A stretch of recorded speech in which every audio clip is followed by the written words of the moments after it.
नमस्कार साथीहरू। म चाहिँ एउटा ठुलै समस्याको लागि जान्छु।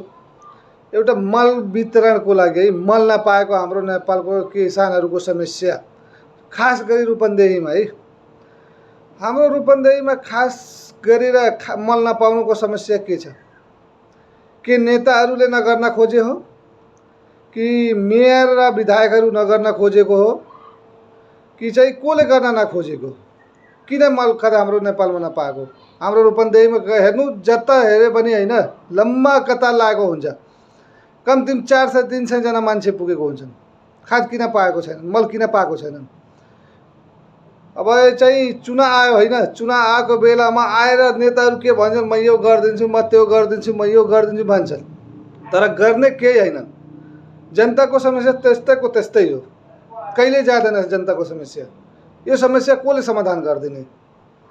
अरू कम्पनी सिमेन्टको भयो, छाडको भयो, अरू के कम्पनी भयो होइन, टन्नै हुन्छन्, तर मलको एउटा पनि कम्पनी लाउँदैनन्। त्यो पुरानो कम्पनीहरू मल खाद नलगाए, खालि सिमेन्ट मात्रै मान्छे खेतमा छर्छन्।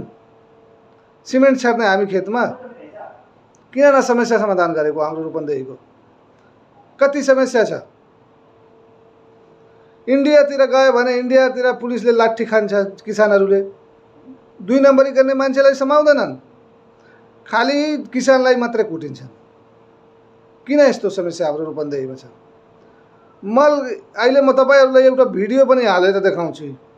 यो कतैको होइन, यो रूपन्देहीको हो, कुनै बैंकको अथवा चाहिँ कुनै संस्थाको होइन, यो चाहिँ किसानहरूको मल नपाएको समस्या हो।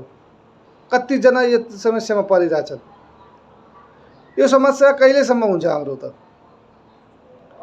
कसले समस्या समाधान गर्दिने, कहिले गर्दिने? चुनावको बेलामा ठुलो ठुलो कुरो गर्ने, चाहिँ खुट्टा ढोकेर माग्छन् भोट। भोट जब त्यही पाइसकेपछि होइन, जनताहरूलाई लत्ता हान्छन्। समस्या किन समाधान गर्दैनन् नेताहरूले? समस्या समाधान गर्नुस् अनि भोट पनि लिनुस्। भोट त्यतिकै जनता पनि मूर्ख अब छैनन्, हेरेर मात्रै भोट हाल्नु। कुन मान्छे कतिको ज्ञानी रहेछ, कतिको उसले गर्न सक्छ, त्यसलाई मात्र भोट हाल्नु। त्यस्ता नेताहरूलाई भोट कहिले नहाल्नु जसले गर्न सक्दैन भने। यस्तो समस्या बनाइदिएछन् कि जनताहरू यति पीडित छन् कि चाहिँ करोडौँको कम्पनीहरू लाएर छड सिमेन्टको अरू कम्पनीको लाएर बसिरहेछ, तर चाहिँ मलको एउटै छैन रूपन्देहीमा। एउटा त्यो पनि किन नबनाइदिएको? समस्या समाधान गर्नु परेन यसको? म अहिले भिडियो पनि त्यसको हाल्छु है। एक ठाउँमा होइन, मल खादको लागि पनि कुटपिट हुन्छ, दाजुभाइ आफैमा लडिन्छ, झगडा पनि गर्छन्, त्यही मलको अभावको कारण।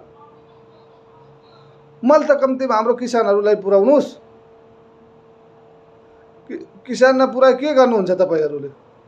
किसानहरूलाई कति पीडित छ त तपाईँ बुझ्नुहुन्छ?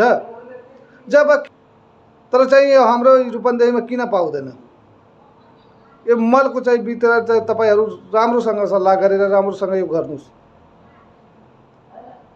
करोडौँको लगानी लगाएर कम्पनीहरू कुहिरहेछन्, त्यो चलाउन नसकेको। तिनीहरूको कम्पनीमा साहुसँग पैसा छैन भने, ऋण पाएन भने त कम्पनी बन्द गरिदिन्छ। किसान कहाँ जाओस्? बेरोजगारी यतिको छ नेपालमा। बेरोजगारी कहिलेसम्म जान्छ? यो किसानहरूको दुःख कसले बुझ्दिने? यस्तो नगरिदिनु न तपाईहरू। अब चुनाव आएको बेलामा ठुलो ठुलो कुरो आएर गर्ने, सबै जुन दल आए पनि म यो गरिदिन्छु, त्यो गरिदिन्छु, अर्को पार्टी आयो म यो गरिदिन्छु, तर गर्ने के होइन के कसैलाई गर्ने होइन किसानको लागि। खालि आफ्नो स्वार्थको लागि मात्र, आफ्नो कुर्सीको लागि मात्र लडिरहेछन्। यो किसानहरूको लागि कसैलाई हेर्ने छैन। मित्र हेर्नुस् कति समस्या छ किसानहरूलाई। एकचोटि त तपाईँ